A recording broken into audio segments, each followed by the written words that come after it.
पति पत्नी के सच्चे प्यार की कहानी। एक माँ जिसकी आज इकलौती बेटी की शादी है। माँ बेटी को वेडिंग गिफ्ट के तौर पर एक बैंक अकाउंट की पासबुक देती है तो बेटी अपनी माँ से पूछती है कि ये क्या है। माँ कहती है कि ये मेरी तरफ से एक छोटा सा वेडिंग तोहफा है। ये बैंक अकाउंट की पासबुक है, ये तुम्हारे जीवन की खुशी के लम्हों को संजोए रखेगी। आगे जब भी तुम दोनों की जिंदगी में कोई खुशी का मौका आए तो अपनी तरफ से इसमें कुछ पैसे डिपॉजिट करना। जितनी बड़ी खुशी उतनी ज्यादा रकम, और उसके आगे लिख भी देना कि आज ये खुशी का मौका है इसलिए इतने पैसे जमा किए हैं। आज मेरी बेटी की शादी है तो मेरे लिए भी खुशी का दिन है कि इसलिए मैंने भी इसमें 1000 रुपये भी डिपॉजिट करा दिए हैं। और आगे डिस्क्रिप्शन में लिख भी दिया है कि आज मेरी बेटी की शादी है इसलिए मैं 1000 रुपये इसमें जमा करती हूँ। बेटी को अपनी माँ का दिया गिफ्ट बहुत प्यारा लगा। बेटी ने घर जाने के बाद जब ये बात अपने पति से की तो पति को भी यह चीज बहुत अच्छी लगी और कहने लगा कि ये तो बहुत अच्छा तरीका है अपने जीवन की खुशी के लम्हों को फिर से याद करने का। दोनों अब इंतजार ही कर रहे थे कि कब इसमें अगला डिपॉजिट हो। दोनों नए नए बहाने ढूंढते थे पैसे जमा करने के। कभी कि आज हम बाहर खाना खाने इसलिए 300 रुपए, आज पहली बार शाम पिक करने गए इसलिए 500 रुपए, आज हस्बैंड का जन्मदिन है 800 रुपए, आज वाइफ का जन्मदिन है इसलिए 800 रुपए। ऐसे करते करते उसमें एंट्रीज भी बती गई और अमाउंट भी, और उसमें काफी पैसे इकट्ठा हो गए थे। शादी को कई साल बीत जाने के बाद दोनों में कुछ दूरियां बनने लगी। दोनों में छोटी मोटी नोकझोंक होनी शुरू हो गई थी। फिर कुछ दिनों के बाद झगड़े होने लगे। दोनों ने बात करना छोड़ दिया और एक दूसरे से खुश नहीं रहते थे। माँ को अपनी बेटी से मुलाकात किए हुए काफी दिन हो चुके थे तो एक दिन माँ अपनी बेटी से मिलने के लिए बेटी के घर गई तो बेटी कहने लगी कि माँ मैं अब और इस शादी में आगे अपना जीवन नहीं गुजार सकती। पता नहीं मैंने इतने दिन इसके साथ कैसे गुजार लिए, अब मैं इस आदमी से डिवोर्स चाहती हूँ। उधर पति भी कहने लगा कि मैं भी परेशान आ गया हूँ, इसके साथ रहकर मैं भी जीना नहीं चाहता, तुम्हारे साथ मुझे भी डिवोर्स चाहिए।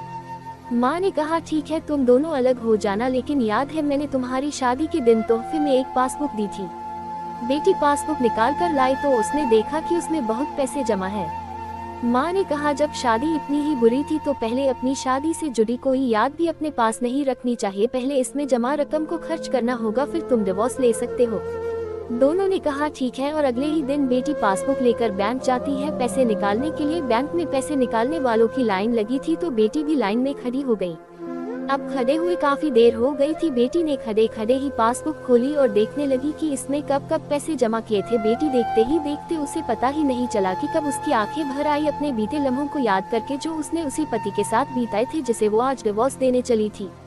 बेटी बिना पैसे निकाले वापस घर आ गई और अपने पति से कहने लगी कि ये मुझसे नहीं हो पाएगा, ऐसा करो तुम ही जाकर इसमें जमा सारा पैसा खर्च कर दो। पति ने कहा ठीक है और पति बैंक गया, लाइन में खड़ा हो गया। उसकी नजर भी पासबुक पर पड़ी और उन सारे खुशी के लम्हों पर पड़ी जो उसने अपनी उसी पत्नी के साथ बिताए थे जिसे वो आज तलाक देना चाहता है। अपने जीवन के सबसे हसीन लम्हों को याद करके पति की भी आंखें भर आई और वो भी लाइन से निकल गया। पति घर आया और पासबुक अपनी पत्नी के हाथ में दी तो पत्नी पासबुक में देखती है कि उसमें आज ही के दिन 5000 रुपए जमा हुए हैं और उसके आगे लिखा है कि आज खुशी का दिन है कि मुझे एहसास हो चुका है कि वो उसे छूने जा रहा था जिसे वो सबसे ज्यादा प्यार करता है। मैंने फैसला कर लिया है कि अब बाकी की सारी जिंदगी उसी के साथ बिताना चाहता हूँ।